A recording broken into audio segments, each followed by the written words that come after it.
Hi, and welcome to the 16th episode of the Nonstop Podcast with Pooja. With me, I have very inspiring two lovely guests. One is a lovely Alexandra with her father, Mr. Alec. Both of them are activists and also lawyers who focus on human rights work. So, welcome to the podcast. Thank you. Nice to be here. Thank you. So today I think there's a lot happening around the world. There's a lot of outbreak of unfair wars and regimes and a lot more intricate topics. So I'm sure being in the space of work today more than ever makes so much relevance and so much satisfaction. But I'm sure the commercial aspect of it is extremely high. So my opening question would be, how is it being in human rights activist and what exactly goes into it as work? Can I I can translate question to my father, yeah, and I can maybe we can speak well. Okay. Карацей, зараз у свеце вельмі шмат праблем і вельмі напружаны момент такой, і вось як у гэты час наколькі складана, як гэта адчуваецца быць праваабаронцам, і як ты вось як актыўнасць сваю праяўляць у гэты час? Ну, я думаю, насамрэч беларускай можна сказаць. Можна, конечно. Я думаю, насамрэч цяжка быць праваабаронцам у гэтыя такія смутныя часы зараз увогуле, а беларускім праваабаронцам быць удвайне цяжэй, таму што ёсць падтэкст палітычны перадусім, тое, што праваабаронцы не могуць працаваць непасрэдна ў краіне, в Беларусі, і тое, што яны вымушаны зараз працаваць усе за межы. Што тычыцца агульна і глобальнага парадку, не сакрэт, што зараз міжнароднае права, міжнародны парадак заснаваны на правах чалавека, ён, канешне, крыху, так бы мовіць, падвяргаецца сумненню, ён даў трэшчыну, так бы мовіць, вось, тым не менш, гэта застаецца падставой для таго, каб абараняць правы чалавека ва ўсім свеце, і гэта ёсць нейкая канстанта, ад якой нельга адступаць. Yeah, I understand it. I'm the only person who understood what Alec was saying, but I hope that our listeners will understand, with subtitles. Yeah, and I'm very very proud actually that in my family, my dad speaks Belarusian, because it's very big issue in Belarus that people don't really know how to speak their own language, and it kind of shows how people easily can lose their identity. And yeah, for me, human rights is also something that will never lose sense, and it's actually some base for our world to be sane, and to continue to put in the first place humanity and then anything else, And right now, of course, it is really hard to act as one human rights activist, but for me, it's something very, very huge part of me. I will never lose it, no matter what happens in the world, and I will always support people, and I will always try to make some influence and impact.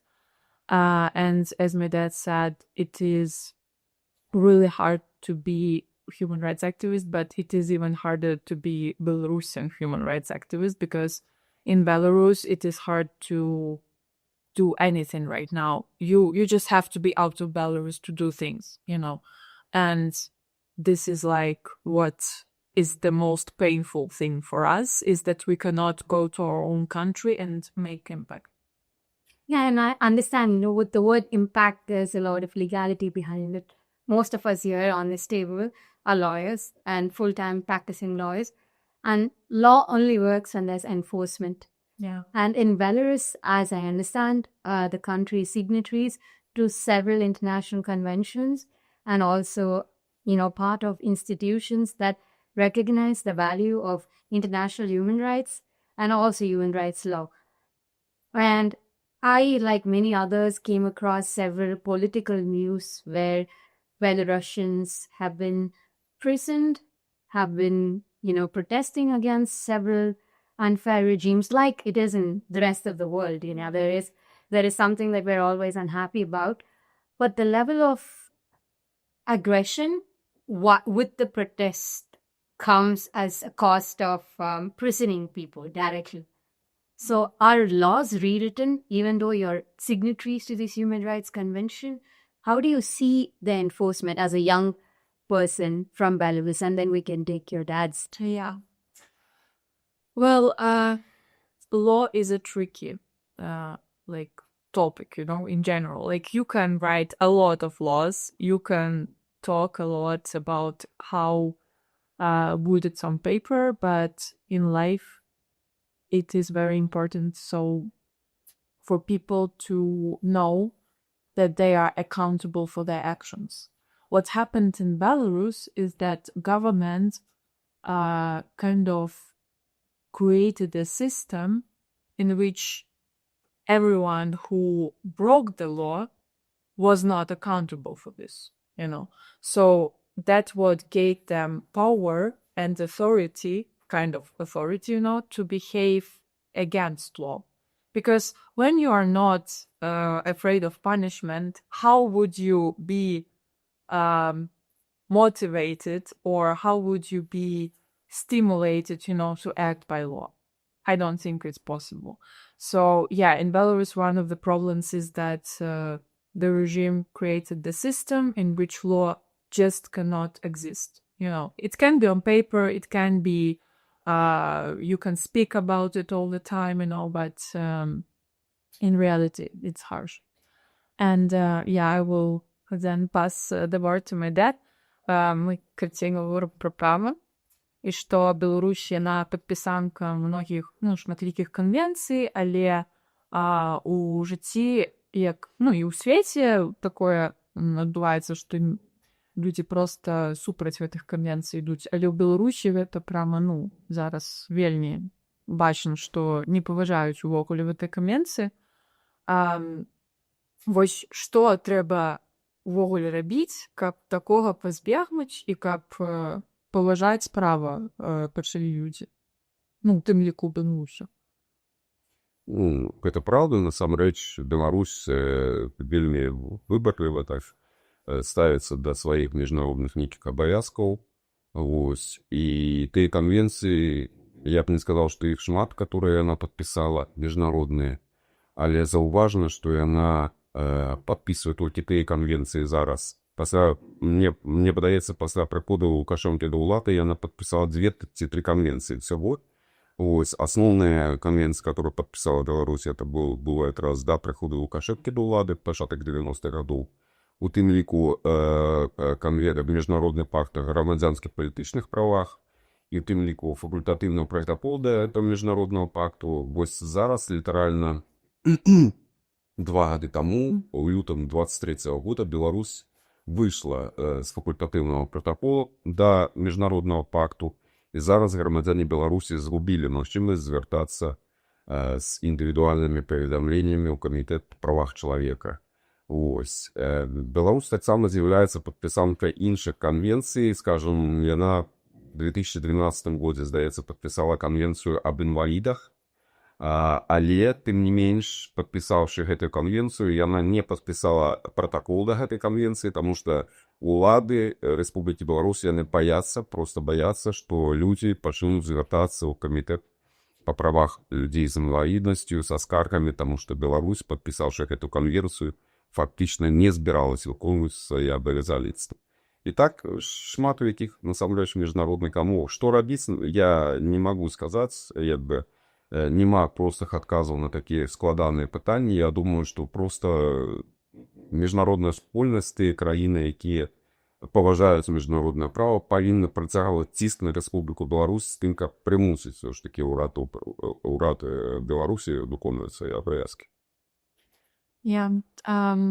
So actually, most of the conventions, I agree that a lot of conventions were signed by Belarus till Lukashenko came to power, in 90s.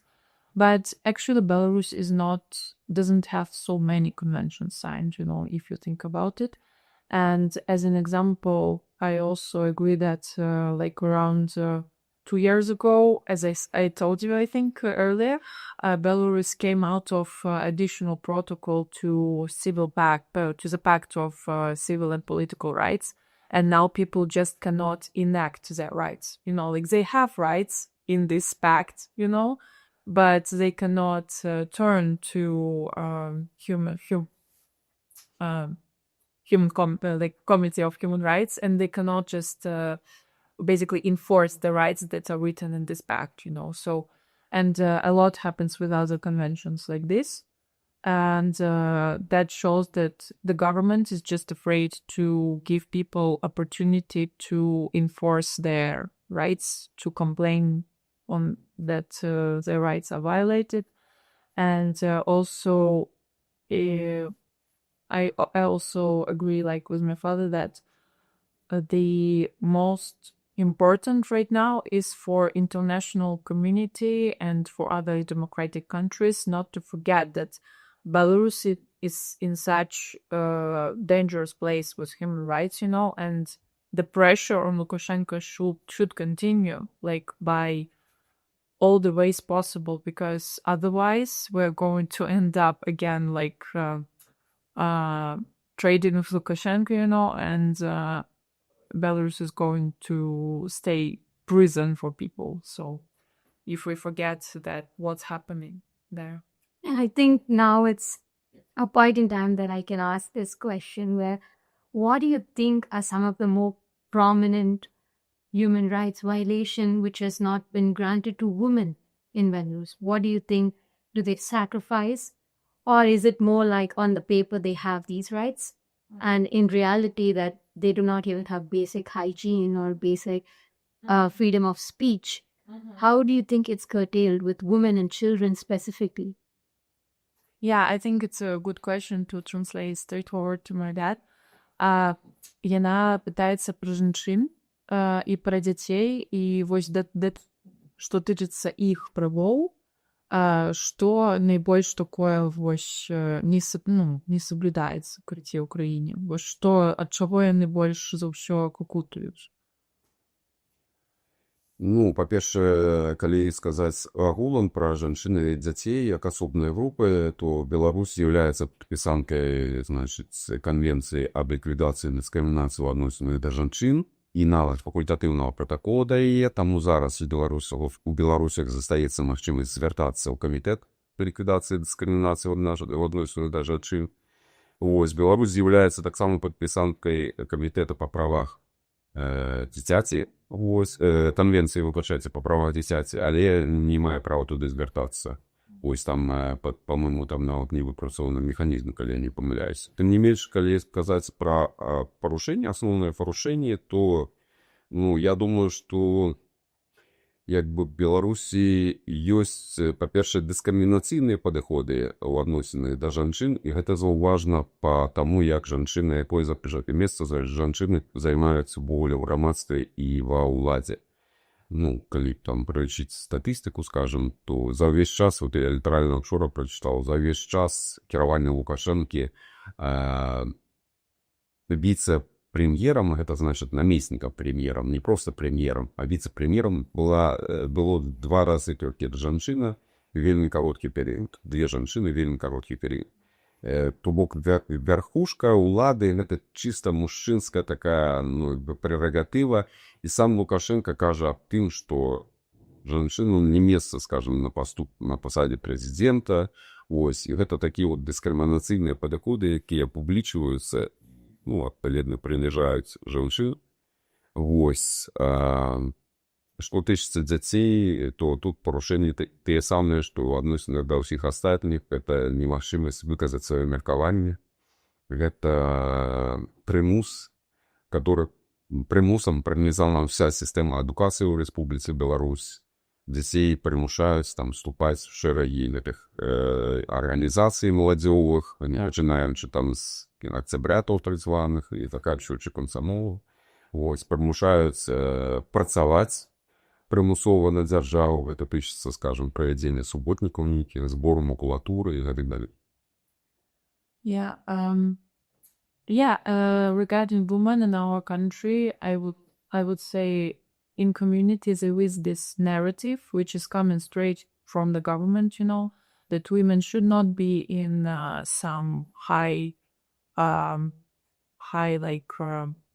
level governmental places, they should not really get some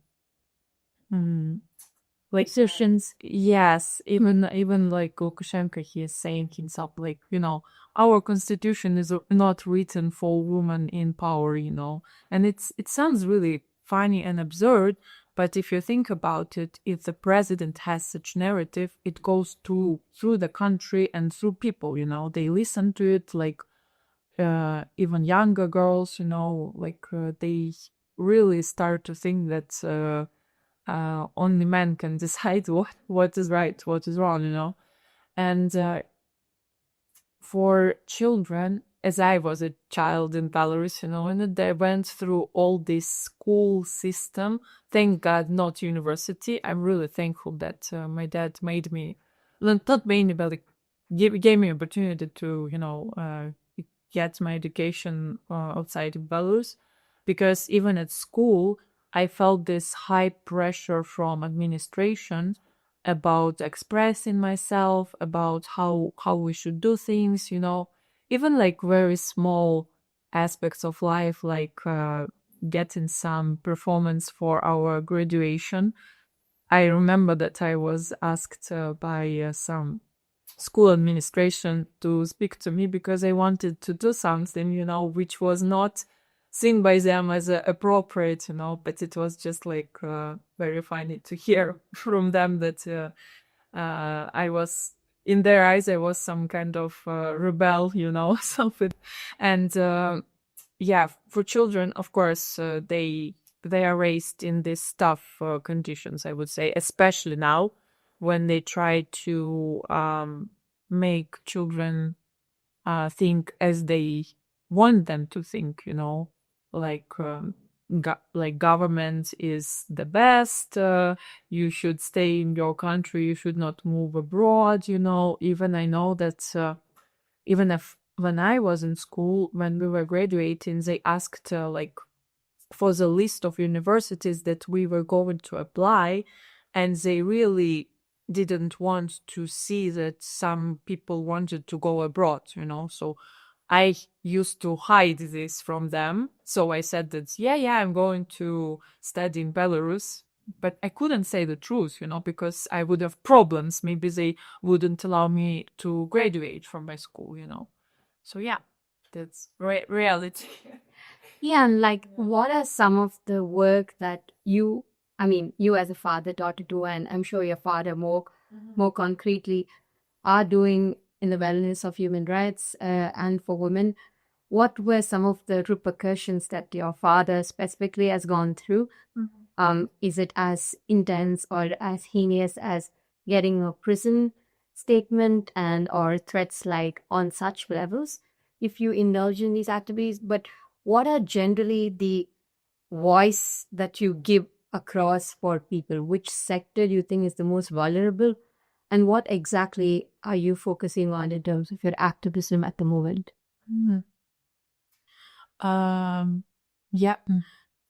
Sorry, I need to think how to translate this. Розповіді про які активності, які є, що ось ти робиш, щоб голос людей був почутий, щоб більше там, до людей ведало про те, що відбувається, які ось активності зараз у твоїм житті відбуваються, щоб більше людей ведало про те, що про порушення, які відбуваються. Активнасці, асноўная зараз мая актыўнасць гэта праца па пытанні прымусовай працы ў Беларусі. Вось я на канец мінулого году з беларускіх турмаў выйшла парадку 2500 беззняволеных. Все яны знаходзіліся ва ўмовах зняволення, дзе праца з'яўляецца прымусовай. Месца зняволення ў Беларусі працаваць трэба абавязкова. І людзі, которые працуюць у турмах беларускіх, яны знаходзяцца ў вельмі неспрыяльных умовах, яны атрымліваюць за сваю працу лічаныя капейкі. Гэта фактычна гэта рабская праца. Вось, літаральна на днях я быў некалькі дзён таму, 2 дні таму я вярнуўся з Прагі, дзе я сустракаўся з спецдакладчыкам па пытаннях правоў чалавека па Беларусі, Нілсам Мужнекісам. Гэта спецдакладчык, які быў прызначаны в лістападзе мінулого году на змену Анаіс Марэн. Гэта мінулая жанчына, которая узначалівала гэту працэдуру. Спецдакладчык па пытаннях пра права чалавека ў Беларусі. Гэта спецыяльная працэдура, которая прызначана ў 2012 годзе Советом права чалавека ААН. Вось. І мы говорили з Нілсом, з гаспадаром Нілсом, і ён зараз рыхтуе чарговы свой даклад, который менавіта будзе звязаны з пытаннямі прымусовай працы ў Беларусі. І да конца весны, до конца траўня, ён збірае усе звесткі для свайго дакладу. Мы з ім дамовіліся, што я падрыхтую пакет дакументаў, пакет кейсаў па прымусовай працы і буду дасылаць ім. Зараз гэта моя асноўная праца. Апрача гэтага я знаходжуся на у кантакце з тымі беларусамі, которые працягваюць заставацца ў Беларусі. І калі ёсць нейкая патрэба ў дапамозе з майго боку, з боку маёй арганізацыі, мы аказваем такую дапамогу, у тым ліку дапамогу ў складанні нейкіх юрыдычных дакументаў, кансультавання, псіхалагічная дапамога, магчыма, фінансавая дапамога і гэтак далей. Такі пытанні. Yeah, my father talked about his main activity right now is basically to report about forced labor in Belarus. Especially often this happens when people get imprisoned, especially on political basis, and they really keep people slave to do slavery job, and they don't pay them, or they take all the money basically. And he also he was in Prague, and he talked to this special reporter for Belarus, and they are preparing basically this report for the country, and of course, it sounds like it's all documentary work, but as a reality, as I know, also as I worked in human rights, I know that it is very important to document all this stuff and even future changes, because if nobody knows what was happening or what is happening, how are we going to change the situation, And also, of course, my father helps people who are in Belarus if they turn to, because there are still some connections, and if, for example, people have some issues with the government, like they don't know how to behave, they don't know how to protect themselves, it's always good to connect to the organization my father works in. I also told you about this one.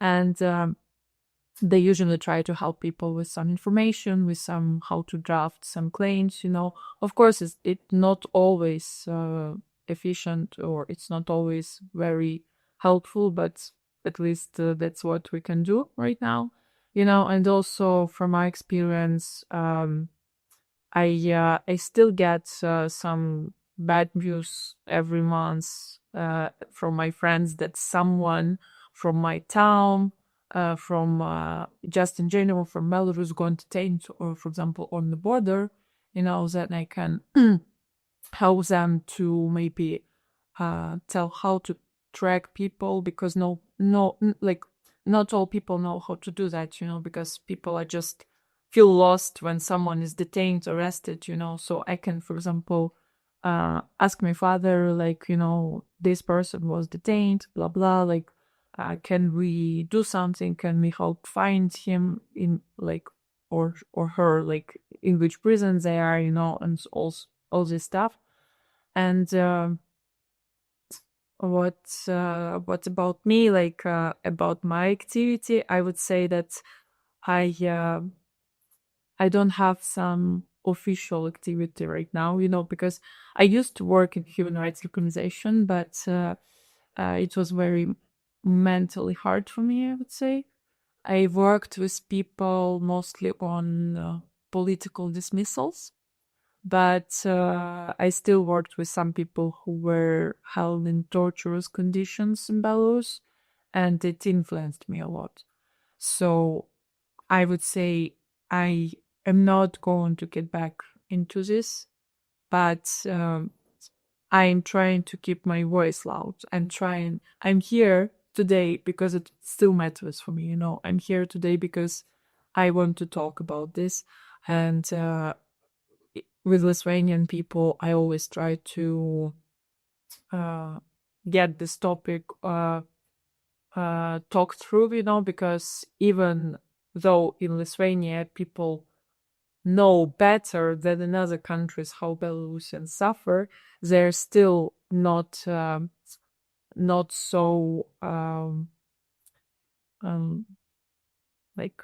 so well known, about what actual things happening. And even like my colleagues or my, like, some Lithuanian friends, they're like, you are telling this and we think that it's a movie, because for us it cannot be real, in our head it's not real.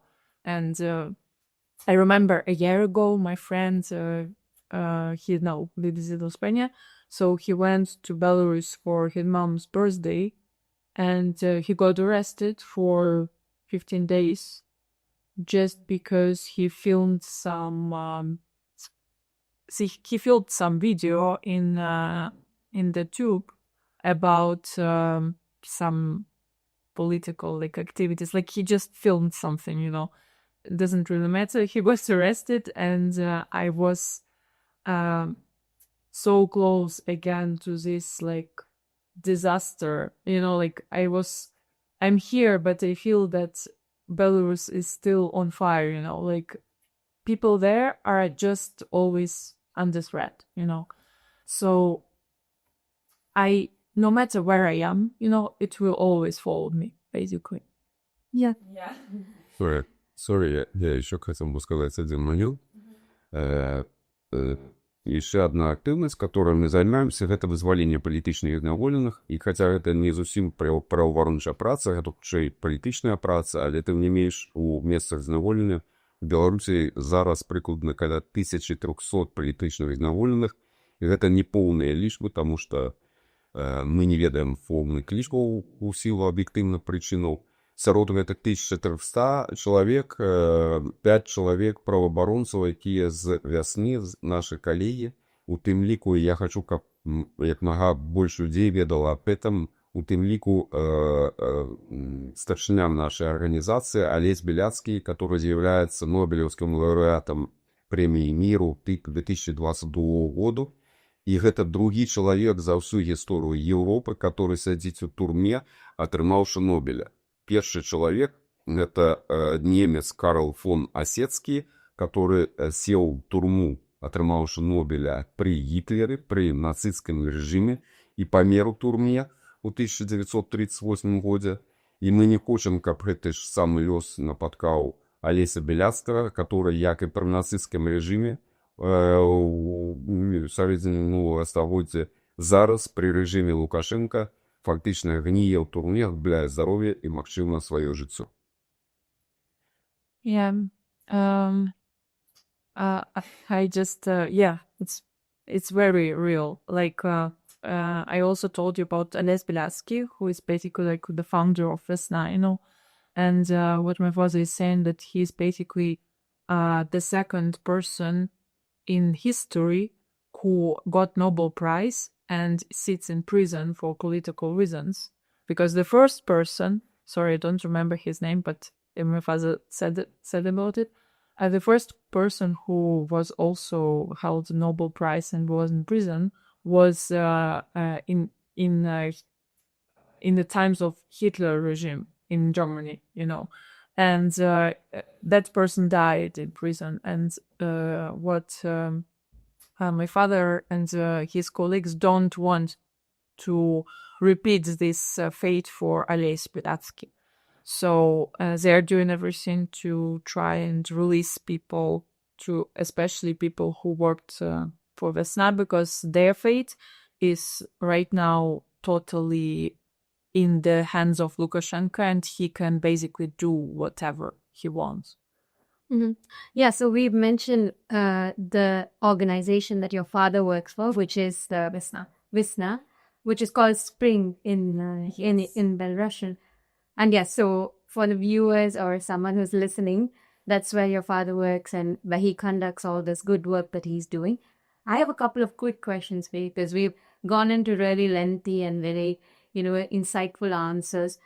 Tell me some of the heinous things that are happening, like even quick things, because in most parts of the world where democracy prevails, law is kind of followed to the T. For example, from where I come from, life sentences for 2 years, and it's divided according to the crime that you commit and based on, the level of seriousness, very simply put. So I'm sure that there are different thresholds in your country, and also the common misconception is that we are all extremely patriotic and we're attached to the land we come from. I'm sure there is not just evil in your country. I'm sure there has been a significant time where there's also been goodness and there's been wellness at the place that you are in. Probably it's due to some political situations. Everything has, changed. But I want to know how you see it as being from the wrong side of history today, and also having to witness a lot of unfair situations happening very close to your country. And how are you viewing this, and how does the people in your country view this? And I'm sure there are a lot of voices that are being amplified, but because you're attached to a country, you're also looked at an outlook of what the country stands for as on today, which is not democracy. Yeah. Sorry. No, but let's hear quickly from you, and then Yeah, because I was listening to you, and at some point I just a bit lost the question. Yeah. Because I understand like that. You mean that we pay a lot of attention like to what's happening in Belarus right now, or what the bad side of it, right? Yeah. But we also like how we feel about all the things that happen around. Yeah. I see. Yeah. And some of the more serious crimes in your country, like against women or people, like what's the highest punishment that a person could get? Okay. Yeah, by law, like. Yeah. Well, the highest punishment is death penalty, actually, in Belarus.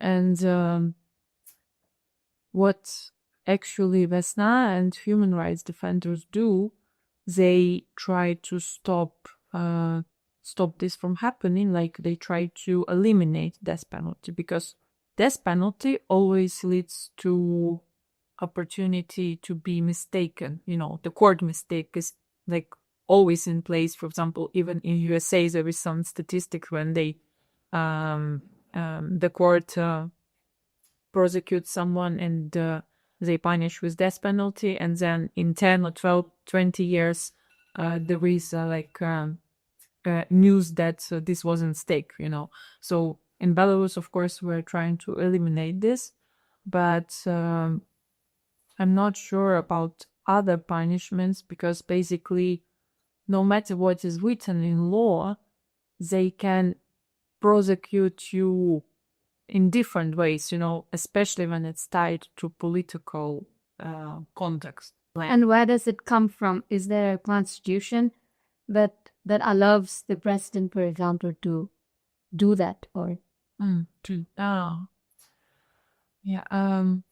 Критей питание такое. Я просто не ведаю, что отказываюсь, бо мне уже, мне здається, згубила такі правовий досвід.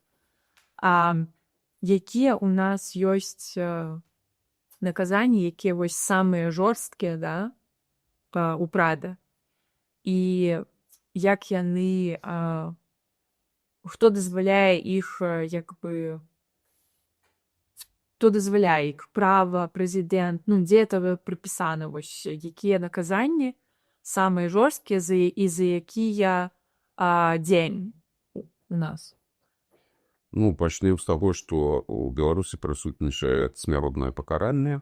Гэта адзіная краіна ў Еўропе. І на прасторы былога Савецкага Саюзу, у ліку, в якой зараз выкарыстоўваецца смяротнае пакаранне. І гэтае смяротнае пакаранне не прыпыняла сваё дзеянне, нягледзячы на тое, што доўгі час ішоў ціск на рэжым Лукашэнка з тым, каб ён адменіў гэтае смяротнае пакаранне, але дасюль выкарыстоўваецца.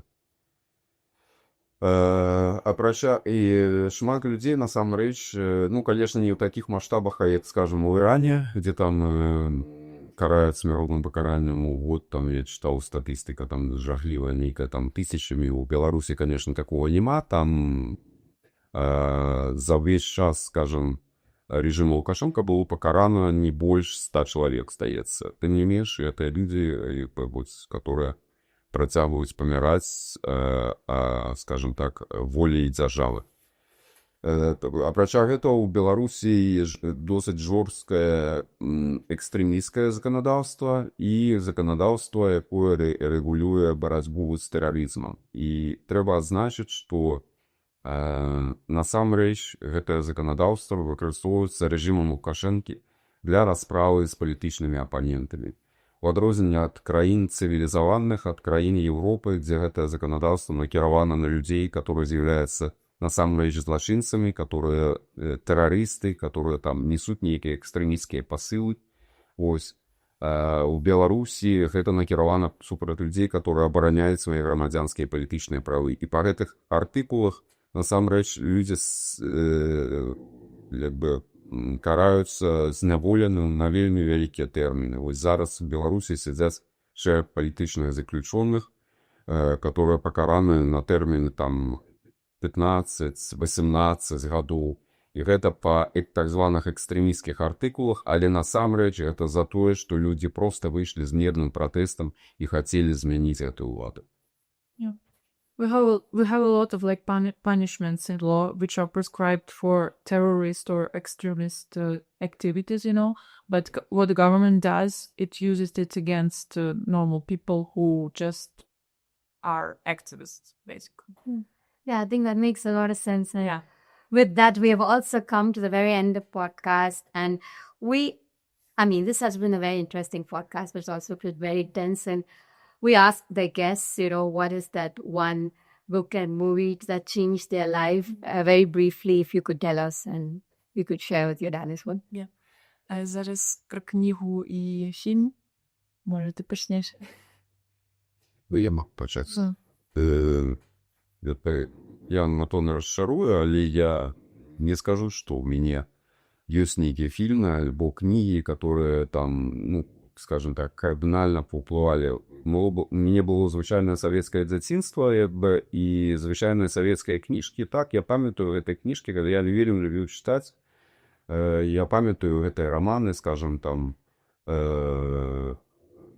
Войнича Овод, вось такі рэвалюцыйны роман. Памятаю, напрыклад, я читал шмат там Джек Лондон, Мартин Иден, его роман. И меня захапляли вот гэтыя творы, в которых описываются люди, которые, досягали нейкіх мэтаў сваіх, которые ішли супраць там усіх, скажем так, для того, каб дамагацца справядлівасці нейкай. Меня гэта заўсёды захапляла. Але я думаю, што чалавек насамрэч фармуецца не толькі на кнігах, на нейкіх фільмах, это адзін толькі складнік, адзін толькі чыннік. Насамрэч ёсць яшчэ там, вельмі шмат багата складнікаў, якія фармуюць характар чалавека, якія фармуюць фактычна яго лёс. Я вспоминаю свою бабулю, дзядулю, которые жылі ў вёсцы, которые размаўлялі па-беларуску. Магчыма, гэта запала мне ў душу, і зараз, калі я просто вырас, у меня такая захацелася таксама гаварыць па-беларуску. Я хочу сказаць, што просто моўнае пытанне ў Беларусі вельмі такое, вельмі балючае. Беларуская мова выцеснена з усіх сфераў грамадскага жыцця. Вось, і людзі, которые прамаўляюць па-беларуску, насамрэч яны выглядаюць як ворагі рэжым. Да. Yeah, I actually cannot recall, any specific movie or book, because the problem here is that I was raised a lot in Russian context, and culture. And I agree with my father that I had also a lot, like my childhood built on some Russian classic literature, which it's not me who chose this, and it's actually very important for me right now to try and switch to Belarusian content. And what I started with is music, because I'm a musical person, and I love listening to music. And I guess that even yesterday I went to this concert of it's this t-shirt I got it yesterday from this music band. I mean, they're called Swada and Nichos, but it's like not, I guess, I'm not sure if it's a band's name, but what they do, they write song is in Podlash accent, which is on the border of Poland and Belarus, and it's like specific a language which is a mix of Poland, Ukraine, and Belarusian. And I really love people who do something like that, because for me it's so important to remember who I am, and I am Belarusian, and I will always stay Belarusian no matter where I am, no matter which language I talk. And I think that I'm trying to get myself onto this path of pursuing Belarusian in everything, in movies, in books, in music. Yeah, and with that, it has been an absolute honor to have Mr. Alex and Alexandra on this very podcast. I've learned personally a lot, and true to your roots, you're still fighting, and you're fighting for the right thing in a world where it's almost impossible to believe that, justice can prevail. It seems more like a commercial terminology in today's time on whatever is happening. But all the good work you do, I'm sure, will see light, and I hope the light is sooner rather later. Thank you very much for this wonderful evening and conversations, and thank you for joining. Thank you.